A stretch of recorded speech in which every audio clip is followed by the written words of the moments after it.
Tu viens d'où, toi? C'est toujours la première chose que je demande à quelqu'un que je rencontre. Moi, quand on me pose la question, je suis toujours fier de répondre Neuvy-sur-Barangeon. Évidemment, vous connaissez tous Neuvy-sur-Barangeon, non?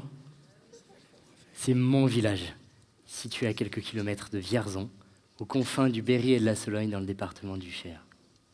Plus simplement, vous imaginez la carte de France, vous tracez les deux diagonales, et on n'est pas très loin de l'intersection.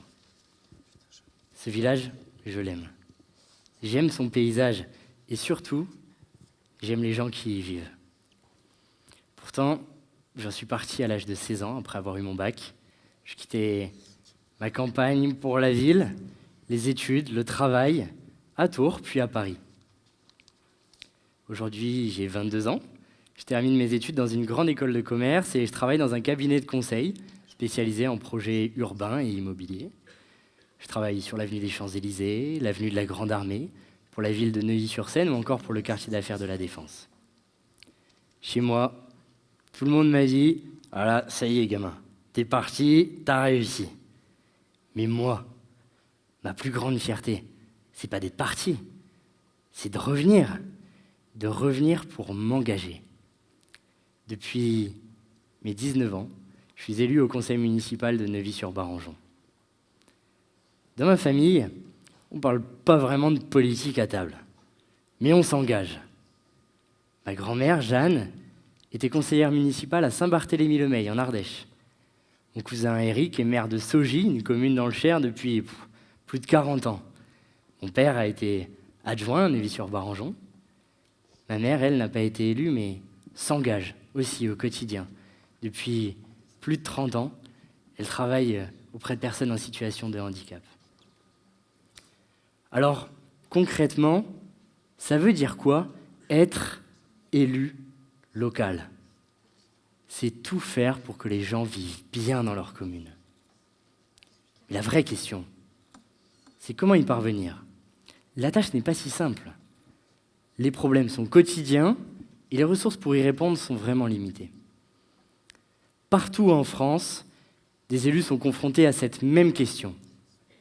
Ils cherchent des solutions et lancent des initiatives. Depuis 1 an et demi, je sillonne les routes de France à leur rencontre, dans les petits villages comme dans les grandes métropoles. J'ai déjà parcouru plus de 30 000 kilomètres, rencontré 300 élus, peu importe leur étiquette.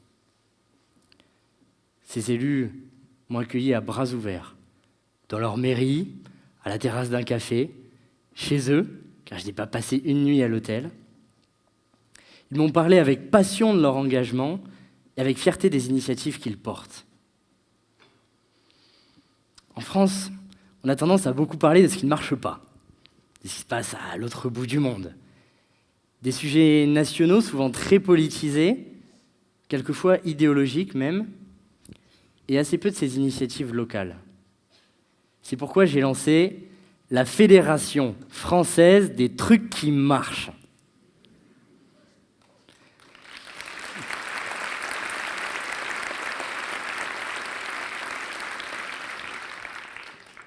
Cette fédération, elle a un but très simple. Faire connaître des initiatives locales portées par les élus qui ont fait leurs preuves sur le terrain et qui méritent d'être dupliquées partout en France. Cette appellation « truc qui marche » est volontairement décalée pour parler de sujets très sérieux qui intéressent tous les Français. Car j'ai la conviction que non, les Français n'ont pas renoncé à la politique, mais qu'ils s'intéressent davantage à du local, du concret, du vrai. Alors, comment on sait qu'une initiative, c'est un truc qui marche? Le moyen le plus simple, je vous dévoile la recette, c'est d'aller au café du coin. C'est le bon endroit pour parler aux gens, leur demander s'ils connaissent l'initiative, si c'est bien selon eux. Et vous êtes-vous déjà posé la question de ce qui marche autour de vous? Peut-être pas. Par contre, vous êtes déjà demandé d'où viennent les produits qu'on sert aux enfants dans les cantines. À Toulouse, ils ont un vrai truc qui marche pour ça. J'ai eu la chance de débuter mon tour de France chez Jean-Jacques. Première et unique élue en charge du bien manger. Dans son bureau, imaginez des dizaines d'affiches. Le porc noir de Bigorre, le fromage de Rocamadour, les fruits du Gers. La majorité des produits servis dans les cantines de la métropole proviennent de la région Occitanie. La métropole a signé des conventions avec les chambres d'agriculture de tous les départements de la région. Comme dit Jean-Jacques, le bien manger des Toulousains, c'est le bien vivre des producteurs de la région Occitanie. À Vannes, c'est même la ville qui a créé son propre site de maraîchage pour les enfants des crèches. David me disait, tu sais, c'est pas bien compliqué. À 8h30, on va cueillir les haricots. À 9h30, les enfants aident à les équeuter. À 10h30, c'est dans la casserole et à midi, dans les assiettes. Et comme un bon repas, ça se partage. À quelques kilomètres de Vannes, à Pleumeur, les aînés de la commune sont invités à la table des enfants. Pour Ronan, ces rencontres intergénérationnelles permettent aux personnes âgées, parfois seules et isolées, de retrouver un peu de vie et aux enfants de passer un moment calme et convivial. Avez-vous déjà entendu des artisans vous dire « Ah, c'est dur de trouver des apprentis ». Le problème, c'est pas que les jeunes ne veulent pas travailler, c'est qu'il leur est parfois difficile de se rendre sur leur lieu de travail. On a tous déjà vu des jeunes en mobilette, été comme hiver, faire des allers-retours depuis le domicile de leurs parents. Je vous emmène chez Pascal, maire de Lamontjoie dans le Lot-et-Garonne. Pascal a transformé un ancien garage de poste à l'abandon pour créer 2 studios meublés et équipés avec des loyers à partir de 100 € par mois pour les apprentis. Aujourd'hui, Emma, apprentie coiffeuse, et Lorraine, apprentie menuisière, cohabitent et vivent à quelques minutes de leur travail. Ce dispositif, nommé Apprends-toi, existe dans 11 communes du département. Un vrai truc qui marche, qui mérite d'exister dans tous les départements. Vous êtes-vous déjà retrouvé seul, ou presque, dans un grand bus ? Vous êtes-vous déjà demandé pourquoi tant de bus tournent vite dans nos campagnes ? Allons à l'autre bout de la France, chez Sylvie, dans le pays de Langres. Alors oui, le pays de Langres, c'est un immense territoire rural de 47 000 habitants répartis sur 168 communes. Alors il y avait bien un système de bus hérité des années 60, mais qui ne fonctionnait plus très bien. Les arrêts de bus étaient trop loin des habitations, les itinéraires fixes, les horaires contraignants.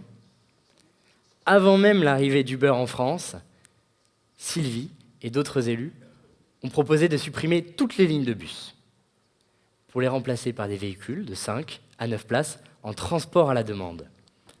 Les habitants appellent un standard ou réservent leur trajet sur Internet.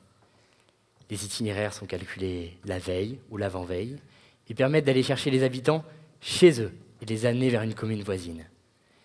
Ils retrouvent ainsi accès à des commerces, à des services, retrouvent le plaisir de sortir de chez eux et sont même reconnectés à la France entière grâce aux gares de Langres et de Culmont-Chalindrey. Cette initiative, elle permet à des jeunes qui n'ont pas encore le permis de se déplacer, mais aussi à des centenaires qui parfois n'étaient pas sortis de chez eux depuis des années, de retrouver le goût à la vie. Et puis, il y a des questions qu'on se pose moins souvent, mais qui sont néanmoins essentielles. Comment recréer un peu de beauté là où elle semble avoir été oubliée ? Quelques kilomètres plus au nord de la Haute-Marne, à Saint-Dizier, chez le jeune maire Quentin qui a créé l'initiative « La beauté sauvera le monde ». Quelques semaines durant l'année, les panneaux qui affichent habituellement le dernier SUV, des super promos pour des cuisines tout équipées, sont remplacés par des œuvres d'art monumentales. Botticelli, Klimt, Renoir, Hokusai, Van Gogh. Le symbole, évidemment, il est fort. Le panneau publicitaire, il n'est pas très beau, il est là pour vendre. L'œuvre d'art, elle est belle, elle est gratuite et elle offre à tous un accès à la culture dans l'espace public. Quand je parle de la Fédération française des trucs qui marchent, la première réaction est souvent la même, ça fait sourire. Pourtant, cette fédération, elle peut tout changer. En 2026, 35 000 maires et près de 500 000 conseillers municipaux seront élus. Peut-être que certaines et certains d'entre vous en feront partie. Ces citoyens engagés auront alors à leur disposition une boîte à outils avec une centaine de trucs qui marchent, qui alimenteront leur programme et qui le mettront en œuvre. Si la Fédération française des trucs qui marchent devient elle-même un truc qui marche, ce sera une véritable révolution et vous tous pouvez en être acteurs. Des élus impliqués au quotidien, souvent inconnus du grand public, contribuent, en s'inspirant les uns les autres, à relever les plus grands défis avec un seul objectif, que ça marche.